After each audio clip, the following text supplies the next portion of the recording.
You're listening to When Love Shows Up, weekly reflections on God's presence. I'm Philip DeVaul, the rector of the Episcopal Church of the Redeemer in Cincinnati, Ohio. Thank you for joining us.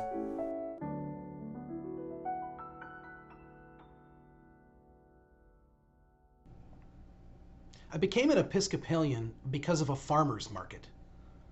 In my early 20s, I was living in Venice Beach, California, and I would go with my friends to a nearby farmer's market on Sunday mornings. To be clear, I was broke and could not afford to buy anything there, but it was free to walk around and people watch and hang with my friends, so I found myself there often. One time, they were holding open auditions for a commercial, so I tried out and ended up booking it, my one and only commercial job. Another time, I ran into a comedian I liked and spoke with him for a bit. Neither of these things are why I became an Episcopalian. During this time, I had recently decided to start going to church again, for the first time in 7 years. I left church when I was in high school, after realizing that my denomination's teachings on sexuality were incompatible with my beliefs, to the degree that I no longer belonged there. That's a very fancy way of saying I had gay family members and wasn't going to go to a church where they weren't accepted. So I left church altogether. You might wonder why I didn't just go to another church. I didn't really understand that that was an option. The church of my upbringing taught the Christian faith in such a way that when I disagreed with them, I didn't think I was disagreeing with a denomination or a congregation, but with Christianity as a whole.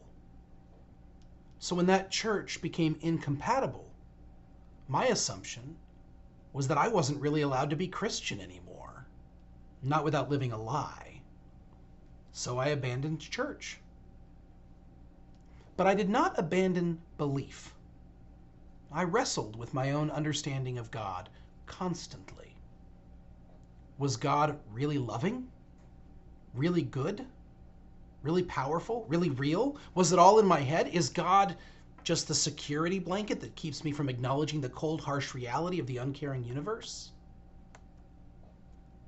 As I've written about before, I had a conversion experience when I was 20. In a moment that has shaped the rest of my life, I realized that I believed in God whether I wanted to or not. And regardless of the plausibility or lack thereof, I realized I believed in Jesus, in the Holy Spirit, in the resurrection of the dead, and the life everlasting. But I still didn't know what to do with all that. Because my beliefs on sexuality hadn't changed back to what they'd been before.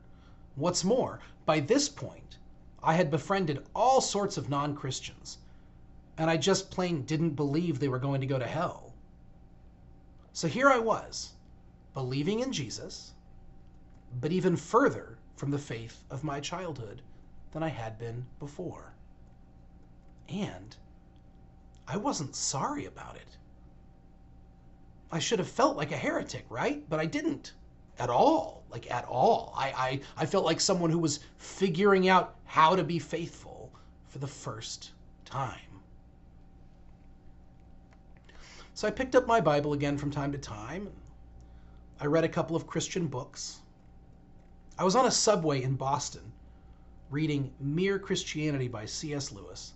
And I remember feeling like Lewis was reaching through the page and shaking me, saying, if you're going to believe in this crazy stuff, your life better look like you mean it. Shortly thereafter, I moved to Los Angeles, which was about an hour from where I grew up, and I started going to this farmer's market on Sundays.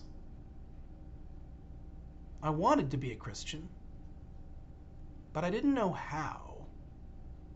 Now, some people say you can just be Christian on your own terms and all by yourself. And hey, maybe they're right. My experience has been otherwise. Community is central to this Christian faith.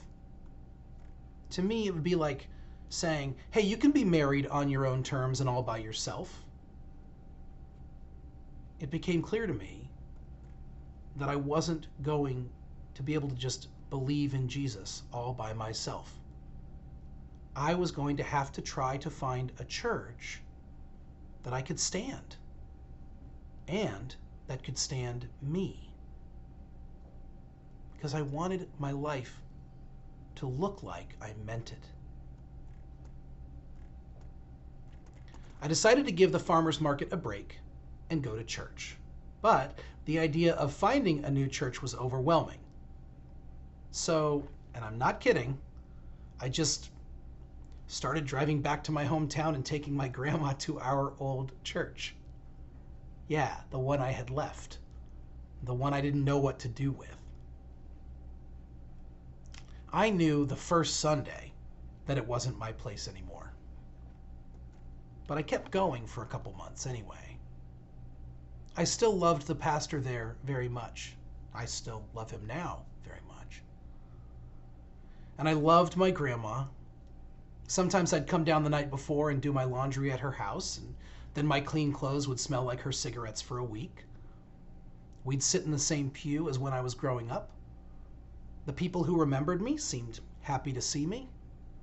When the offering plate came around, my grandma would slip me a $5 bill so I wouldn't be empty-handed. She always did it without making eye contact, like we were dealing in contraband. But it wasn't my church anymore. And it wasn't going to be. I wasn't angry or bitter. I just didn't belong there. So one Sunday I skipped, and I slept in, and I called up my buddies to see who was going to the farmer's market. Well, they were all sleeping in that day too, and they didn't want to go at all. And I was definitely not going to go by myself. So I resigned myself to a quiet morning.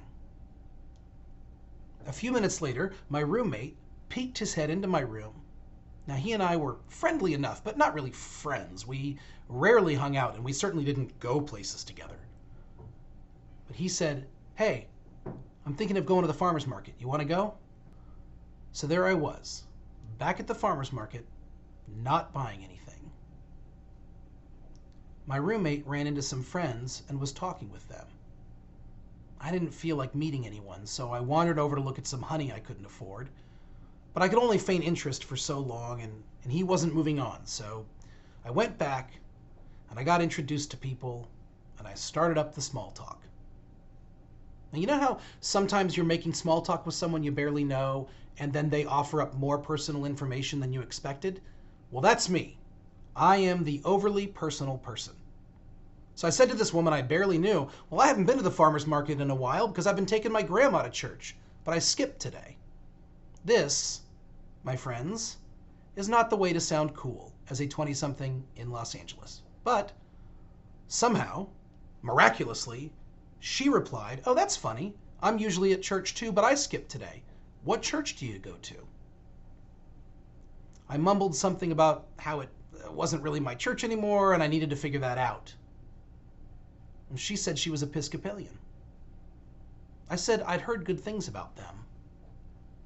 Her next words were, and I have come to realize, her next words were the most Episcopal evangelism ever uttered. She said, "I don't usually do this, but there's a new class starting up next week. I think you'd like it. Would you consider coming?" Friends, I was horrified. Horrified. I did not know this woman. She was a friend of my half-friend. And she was inviting me to a class at her church? Are you kidding? Wait, did she just say there was free dinner there? What day is the class again? Next week, I want to tell you about what happened when I showed up to that class. And about how not only was the dinner free, but there were cookies too. But for today, I still marvel at the confluence of events that brought me into this church, this Episcopal branch of the Jesus movement. A year later, someone asked me how I had found the church, and I told them this story. And they replied, "Oh, so you didn't find the church. It found you." And they were right. I became an Episcopalian because someone invited me. This has been When Love Shows Up, a podcast of the Episcopal Church of the Redeemer. From Cincinnati, Ohio, the Queen of the Midwest, the crown jewel of the Buckeye State, this is Philip DeVaul. Remember, you are blessed, and you are a blessing. Thank you for listening.